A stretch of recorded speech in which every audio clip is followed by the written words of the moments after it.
Hi, I'm Rhett Power, and I'm here with Marshall Goldsmith, and I'm here with Inc. Magazine today at the LEAD 2018 conference in the Marshall Goldsmith 100 Coaches Program. And it was a great day, Marshall. Thank you for taking the time to sit down with me. Oh, thank you so much for joining our LEAD 100. Well, it was a pleasure, and I learned so much today. Thank you. I wanted to ask you, a lot of organizations struggle to understand the importance of coaching and how a coach can help a business succeed and grow. So in your opinion, you've been doing this for years and years, and you've coached some of the top CEOs in the world and worked with some of the top organizations in the world. In your opinion, why is coaching vital? And more specifically, why stakeholder-centered coaching can really get results for an organization? Well, the first thing is just looking at the concept of coaching. I'm very proud of the fact that my book Triggers, endorsed by 27 major CEOs.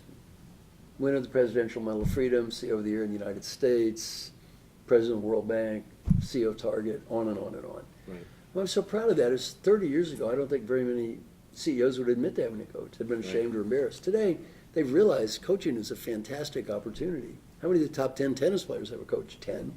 And the stakeholder-centered coaching process is a process that is aimed at helping successful leaders achieve positive, lasting change in behavior, and they can do it for themselves, their people, or their teams.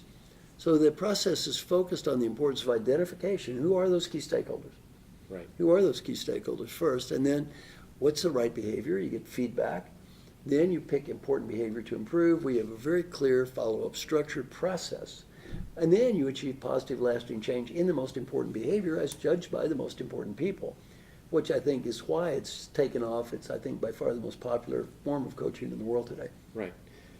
That leads me to another question. We talked a lot today about feed forward. Yes. What does that mean? And how can that transform us as leaders of companies, and how can that transform organizations?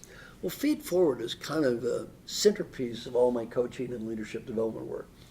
In feed forward, you learn two roles. Role number one is called learn as much as I can, and role two, if you're on the other end, is help as much as I can. In feed forward, you learn to ask for input, and you treat this input like a gift. Okay.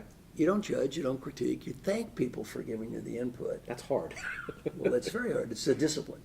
And then the other thing is, after you ask for input, you don't promise to do everything. You promise to listen and do what you can. And our whole coaching process is based on feed forward and ongoing follow-up, where you get in the habit of saying, here's the one thing I want to improve. Don't give me feedback about the past. Give me ideas for the future.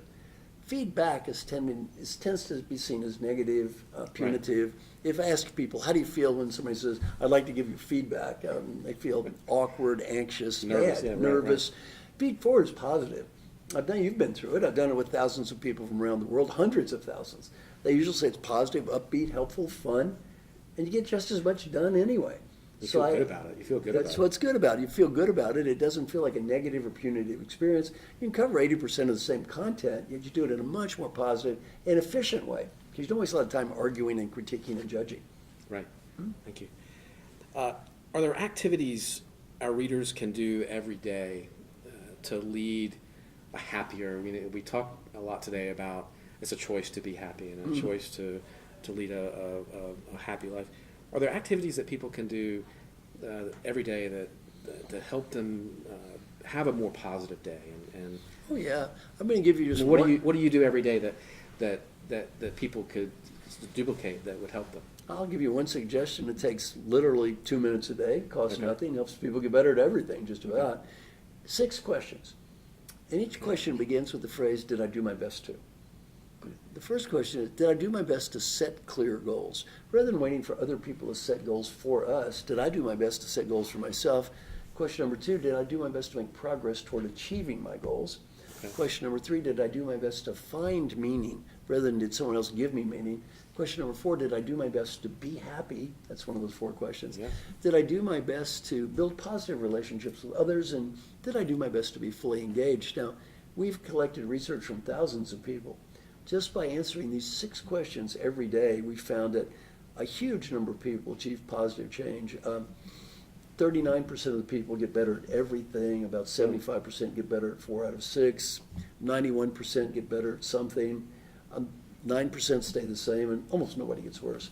Why, every day these questions get me to focus on the one thing in my life I have total control over. Did I do my best? And that's the heart of it, isn't it? Yes. All right. Thank you so much, Marshall. Thank you very much.